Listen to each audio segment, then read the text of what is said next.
আসসালামু আলাইকুম প্রিয় বন্ধুরা, সবাই কেমন আছেন? প্রিয় বন্ধুরা, আজকের যে বিষয়টা নিয়ে কথা বলবো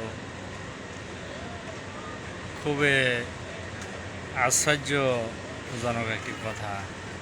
আশ্চর্য হবেন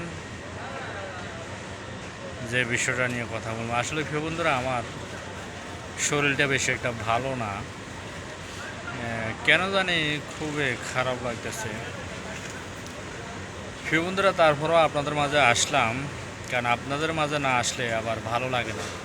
প্রিয় বন্ধুরা, যারা আমার চ্যানেলটিতে নতুন, আমার একটি ইউটিউব চ্যানেল আছে মা আমার জান, আর আমার একটি ফেসবুক পেজ আছে এই পৃথিবী তুমি আমি। প্রিয় বন্ধুরা, আমার চ্যানেলে যারা নতুন তারা প্রিয় বন্ধুরা বেশি বেশি করে সাবস্ক্রাইব করবেন, আপনাদের প্রিয় বন্ধু বান্ধব তার কাছে শেয়ার করে পৌঁছায় দিবেন। আর আমারে সবসময় আপনারা সাপোর্ট করে যাইতেছেন, আমি ইনশাল্লাহ আপনাদের মাঝে অনেক খুশি। আর যারা এখনও আমার চ্যানেলে জয়েন হন নাই তারা বেশি বেশি তাড়াতাড়ি জয়েন হবেন এবং কি আপনারাও আমাকে সাপোর্ট করে যাবেন। প্রিয় বন্ধুরা, আজকের যে বিষয়টা নিয়ে কথা বলবো সেটা হলো, প্রিয় বন্ধুরা, ঢাকা আগারগাঁয়ে কোটি টাকার গরু। প্রিয় বন্ধুরা, আমি বিষয়টা দেখার পরে আমি খুবই আশ্চর্য হলাম যে কোটি টাকার গরু, এই গরু কে নিবে এবং কি আসলে কোটি টাকার গরু নিয়ে কি করবে। তো প্রিয় বন্ধুরা, বাকিটা আপনারা ভিডিওতে দেখুন। ধন্যবাদ সবাইকে। গরুর দাম ১ কোটি টাকা শুনে চক্ষু চরক সম্পদ মেলায় নজর কেড়েছে ঢাকার কিং নামে এ গরু। গরুটাকে বাসায় নিয়ে যেতে চাই। সবগুলো গরুই মোটামুটি আলহামদুলিল্লাহ সুন্দর, কিন্তু এই গরুটা আমার কাছে খুব ভালো লেগেছে। গরুটির মালিক সাদিক অ্যাগ্রো কর্তৃপক্ষ বলছে ১৩০০ কেজির ৫ বছরের আমেরিকান ব্রাহ্মা জাতের এই গরুটির বংশ পরিচয় ভালো, তাই এমন দাম হাঁকা হয়েছে। গরুটার দাম ১ কোটি চাওয়া হচ্ছে। এটা ১০ বছরের পেডিগ্রি আছে। এটা হচ্ছে আমেরিকান V8 র্যাঞ্চের আপনার যে নোবেল সিরিজ, ওদের সবচেয়ে বেস্ট সিরিজ যেটা নোবেল সিরিজের একটা বুল।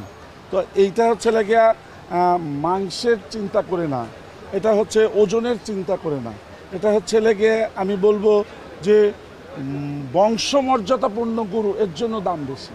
গরু কিংবা গবাদি পশুই নয়, প্রাণী সম্পদ মেলায় আছে নানা জাতের পোষা প্রাণী, শৌখিন পাখি, মুরগি, উট, ষাঁড়সহ বাহারি পশু পাখি। কেউ এসেছেন পরিবার নিয়ে, আবার কেউ বা সঙ্গে করে মেলায় নিয়ে এসেছেন নিজের শখে পোষা প্রাণীকে। পশু পাখি বলতেই গ্রামে গরু, ছাগল, হাঁস, মুরগি এই পর্যন্তই। এছাড়াও যে আরও অন্যান্য পশু পাখি, এত দামি কবুতর, তিতি মুরগি, বিভিন্ন ধরনের যে প্রাণী আছে আমাদের দেশে, এবং এগুলো যে এত সুন্দরভাবে বাণিজ্যিকভাবে চাষ হচ্ছে আমাদের এখানে, এইটা জেনে এবং বাচ্চাদেরকে জানাতে পেরে আসলে আমরা খুশি।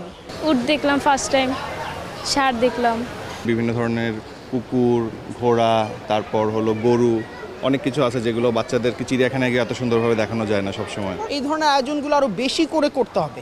পশু পাখিদের পরিচর্যার নানা প্রযুক্তি, ওষুধ ও টিকা নিয়েও বসে স্টল। উদ্যোক্তারা বলছেন শুধু বেচা বিক্রি নয়, বরং বিশ্বে বিভিন্ন প্রতিযোগিতা বাংলাদেশের স্বীকৃতি আদায়ের প্ল্যাটফর্ম এ মেলা। আমার প্ল্যানিং হচ্ছে বাংলাদেশকে কীভাবে হচ্ছে ওয়ার্ল্ডের কাছাকাছি নিয়ে যাওয়া যায়, ব্রিটিশ ওটার জন্য কাজ করতেছি। কোনো সেলের কোনো প্ল্যানিং নেই। সবাই পোষা প্রাণী বলতে শুধু বিড়াল কুকুরই চেনে, মুরগি যে পোষা প্রাণী হইতে পারে এই মেসেজটা দেওয়ার জন্য মেলায় আসে। আর প্রচুর রেসপন্স পাচ্ছি, অনেক মুরগি এনেছিলাম, অনেকগুলো বিক্রি হয়ে গেছে। দর্শনার্থীরা বলছেন নতুন প্রজন্মকে পশু পাখিদের সাথে পরিচয় করিয়ে দিতে মেলা খুবই ভালো উদ্যোগ। আগামীতে এই মেলা আরও বড় পরিসরে আয়োজনের প্রত্যাশা সবার। সাবিনা মজুমদার, দেশ টিভি, ঢাকা।